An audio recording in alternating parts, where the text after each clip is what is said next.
এনসিপির মুখ্য সমন্বয়ক নাসির উদ্দিন পাটোয়ারি অভিযোগ করেছেন ৩০০ আসনে গডফাদার দিয়ে আবার দুর্নীতি দূর করার কথা বলে লন্ডন থেকে জনগণের সাথে জোকারি করা হচ্ছে।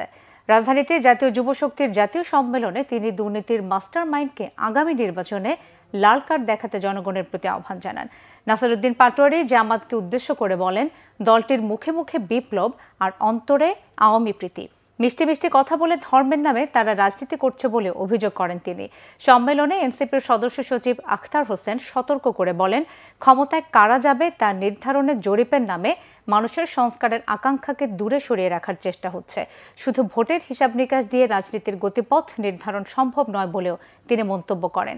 সংস্কার নিয়ে বিএনপি জামাত কেউ কথা বলছে না, কিভাবে ক্ষমতা দখল করবে সেসব আয়োজনে যুক্ত রয়েছে দলগুলো, মন্তব্য করেন তিনি। যে তারা নাকি বাংলাদেশে নাকি দুর্নীতি হলো রিমুভ করবে বা দুর্নীতি হলে শেষ করবে। বাংলাদেশের ইতিহাসে সবচেয়ে বড় একটি জোকার একটি কথাবার্তা হয়েছে এটি। আমরা বলবো শেখ হাসিনা যেগুলো চুরি করেছে, এক চোর চুরি করেছে মানুষ থেকে, আরেক চোর গিয়ে তাদের থেকে চুরি করেছে, এটা তো আরো বড় চোর। আমাদেরকে ভয় দেখানোর প্রচেষ্টা করা হয়। ভয়টা বাংলাদেশ থেকে দেখায় না, লন্ডন থেকে দেখায়। আমরা বাংলাদেশের মানুষের কাছে আহ্বান রাখবো, যারা দেশে আসার সাহস পায় না,